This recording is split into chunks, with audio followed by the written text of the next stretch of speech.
बिस्मिल्लाहिर्रहमानिर्रहीम, अस्सलाम वालेकुम। हेडक्वार्टर्स 360 के साथ मैं हूं उमर इनाम और मेरे साथ मौजूद हैं इस वक्त शहर इक़्तिदार से आबिद अंदलीब साहब।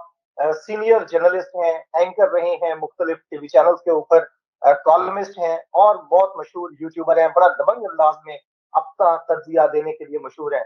बहुत शुक्रिया आबिद अंदलीब साहब।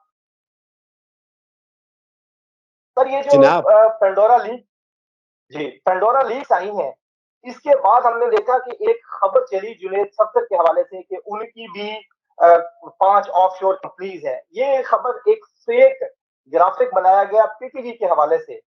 उसमें ये खबर चली, फिर ये एआरवाई पे चली, एआरवाई से बाद ये शहबाज गिल ने भी चलाई, फवाद चौधरी ने भी चलाई, सब ने चलाई। और जो इसको फेक कह रहे थे कि जुनैद सफदर वाली फेक है, वो पीटीवी की फेक न्यूज चला रहे थे, यानी गरीदा फारूकी को देख रहे हैं या वजीर सानी, ये सारे लोग।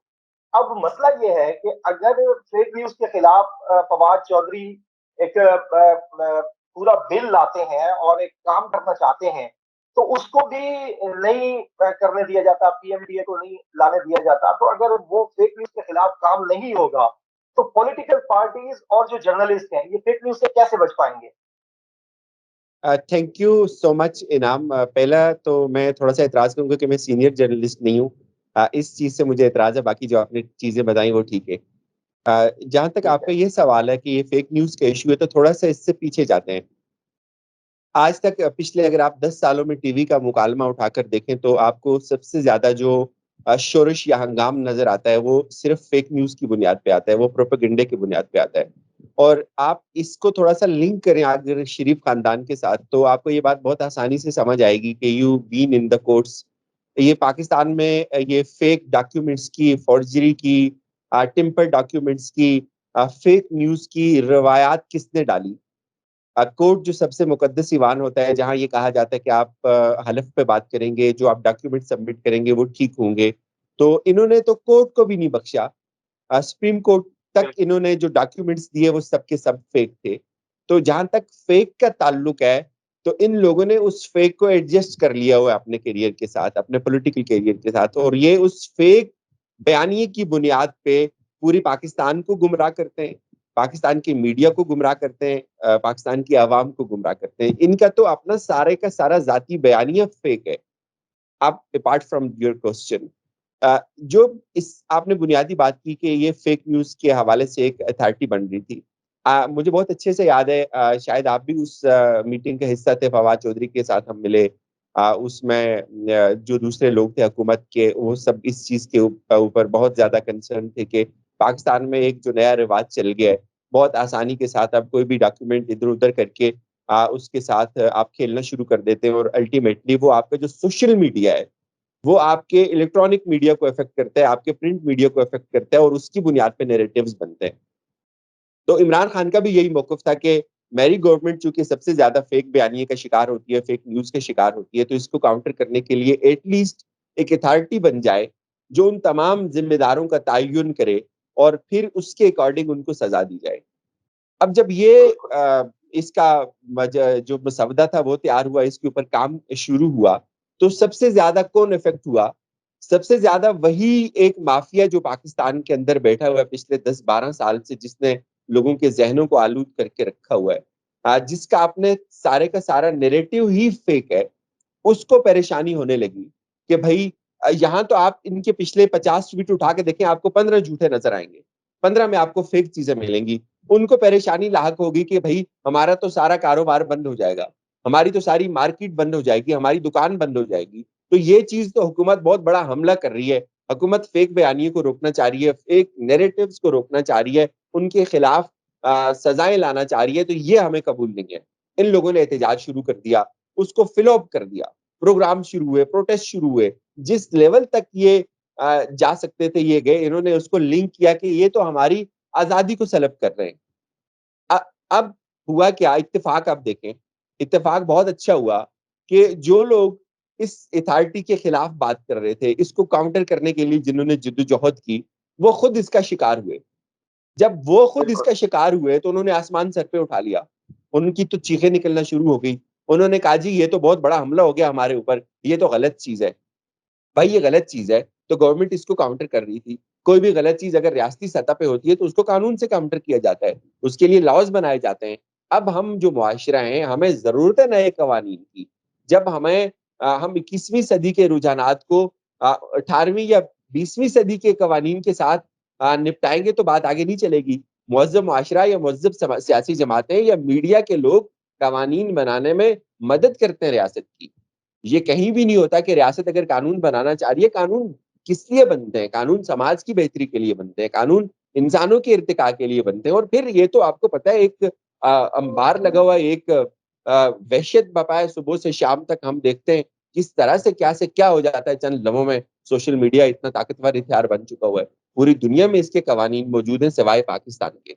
तो कुछ लोग थे जो ये समझते थे कि ये बहुत जरूरी है, इसके खिलाफ कवानीन आने चाहिए। वो हमारी समाज की जरूरत है भाई, वो हमारी रियासत की जरूरत है, उसको हमें समझना चाहिए। वो हमारे फ्यूचर के जो ये जो जामिन है, हमारी जो यूथ है, इसको उससे आगाही होगी, इसको पता चलेगा कि क्या सच है क्या गलत है। थोड़ा सा चीजें फिल्टर होंगी, कोई फिल्टर ही नहीं है, एक बेहंगम शोर मचा हुआ है हर तरफ। तो ये एक बड़ी बुनियादी जरूरत थी, जो वक्त की जरूरत थी, जिसको फील किया गया, जिसको महसूस किया गया। इन्होंने इस पे इनकार कर दिया, इन्होंने इस पे हंगाम बपा कर दिया। इन्होंने कहा जी कि अगर ये करेंगे तो हमारी तो रोजी रोटी का मसला, हम लुट जाएंगे। अच्छा, जब ये खुद शिकार हुए, इनकी चीखें निकल गई, इन्होंने कहा नहीं ये तो होना चाहिए।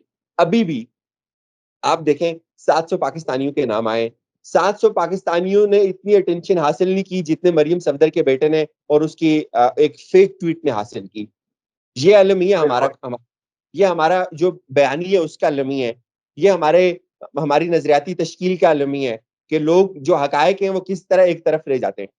सुबह से शाम डिस्कस हो रहा है जी, मरियम सफदर ARY को लेके जा रही है कोर्ट के अंदर। अच्छा, एक और बात करते हैं। ठीक है, एक फेक ट्वीट आ गया, एक फेक स्क्रीनशॉट आ गया। अब जो चैनल उसको ऑन एयर कर रहा है, थोड़ी सी उसकी जिम्मेदारी है कि उसको वेरीफाई करवाए, थोड़ी सी उसकी जिम्मेदारी है कि या तो डॉक्यूमेंट्स पढ़ के दें।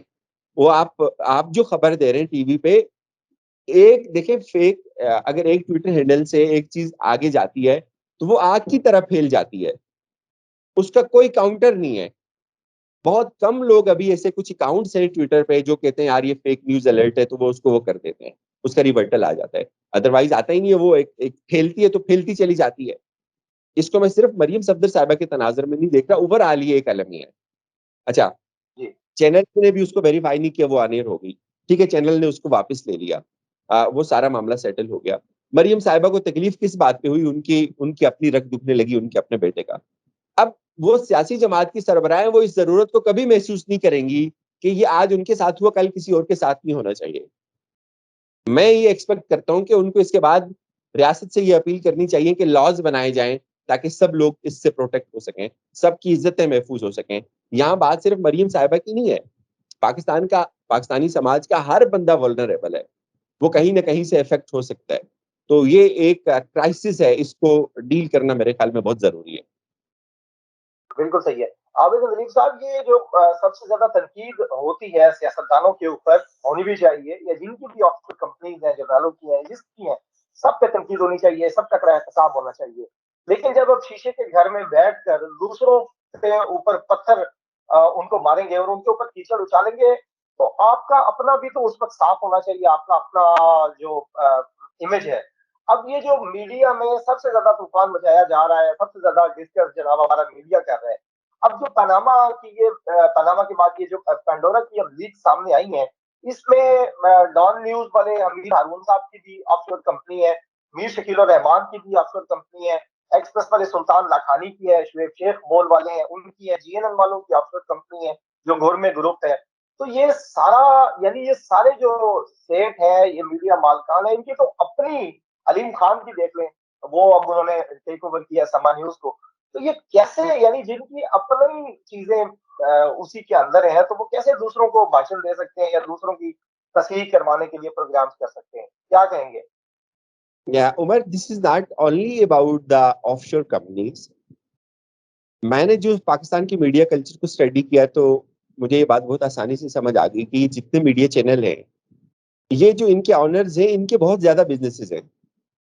इन्होंने अपने दूसरे कारोबार जो इनके चल रहे हैं, जो इनके दूसरे बिजनेस हैं, उनको एक प्रोटेक्ट करने के लिए चैनल्स बनाए हुए हैं।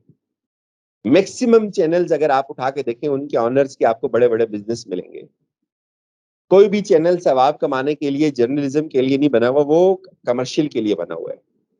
जब भी कोई कमर्शियल एक्टिविटी होगी, उसका जितना कंटेंट होगा, मैक्सिमम पोर्शन उसका कमर्शियल तनाजर में बनाया जाएगा, उस एक्टिविटी के तनाजर में बनाया जाएगा। तो ये चीज तो जहन से निकाल दें कि ये समाजी तश्कील के लिए बने हुए हैं या किसी नैरेटिव कंस्ट्रक्शन के लिए बने हुए हैं, कोई बहुत बड़ा सवाब का काम कर रहे हैं। माजरत के साथ ये नैरेटिव कम से कम मैं बाय नहीं करता, और ना मैं ये चाहता हूँ कि आपकी ऑडियंस ये बाय करे। अच्छा, ये तमाम जो मालिकान है, इनका एक गैर एलानी इत्तेहाद है। ये हमारे सामने कब आया? ये भी हमारे सामने साकिब निसार का भला हो उसके दौर में आया, जब बोल के कोई इश्यूज चल रहे थे, तो ये सारे के सारे चैनल बोल के खिलाफ इकट्ठे थे।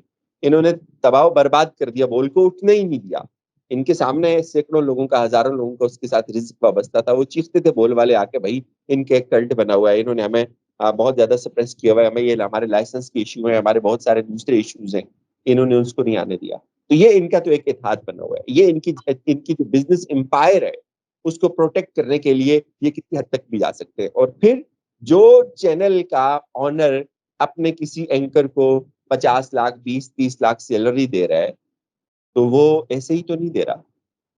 उसका कुछ ना कुछ तो स्टेक पे है ना, उसका कुछ ना कुछ तो ऐसा है कि उसने उसकी प्रोटेक्शन करनी है, उसके जरिए उस नैरेटिव को सेल करना है। तो ये एक अलमी है कि जो नहीं हो सकता कि चैनल अपने मालिकान की मंशा से बाहर निकल जाएं।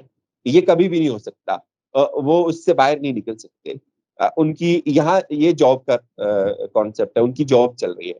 कोई किसी एंकर को, हर एंकर को पता है कि उसकी जो चैनल की एडिटोरियल पॉलिसी है वो क्या है, जो उसके ऑनर के इंटेंट है वो क्या है, उसके किन लोगों के साथ ताल्लुकात हैं, किन लोगों के खिलाफ बात नहीं करनी है। हमने सैकड़ों प्रोग्राम किए मलक रियाज पे, वो ऑनर नहीं होते थे, वो चलने ही नहीं जाते थे, रिकॉर्ड हो जाते थे। एक प्रोग्राम तो बाजाबता तौर पर डिक्लेयर हो गया, उसका फ्लायर छप गया कि इस प्रोग्राम ने ऑनर होना है, वो बंद हो गया, वो चला ही नहीं। यहाँ तो इनको उड़ा लिए जाते हैं, इतने बड़े बड़े माफियाज बैठे हुए हैं। तो ये इस चीज का गिला करना, इस पे दिल शिकस्ता करना, इस चीज पे मायूस होना बनता नहीं है। ये हमें सबको पता है, ये कौम को भी समझना चाहिए, हुकूमत को भी पता है। तो मेरे ख्याल में इस पे दिल रंजीदा करने की जरूरत नहीं है। बिल्कुल ठीक है। आबिद नदीम साहब, बहुत शुक्रिया। नाजरीन, आबिद नदीम साहब की इंतहाई दबंग, मुदल्लिल, साफ सुथरी गुफ्तगू आपने सुनी। इंशाल्लाह जल्द इनसे दोबारा भी वक्त लेंगे। उम्मीद है आपको आज का प्रोग्राम पसंद आया होगा। अपना बहुत ज्यादा ख्याल रखिएगा। बहुत शुक्रिया। अल्लाह हाफिज। पाकिस्तान जिंदाबाद।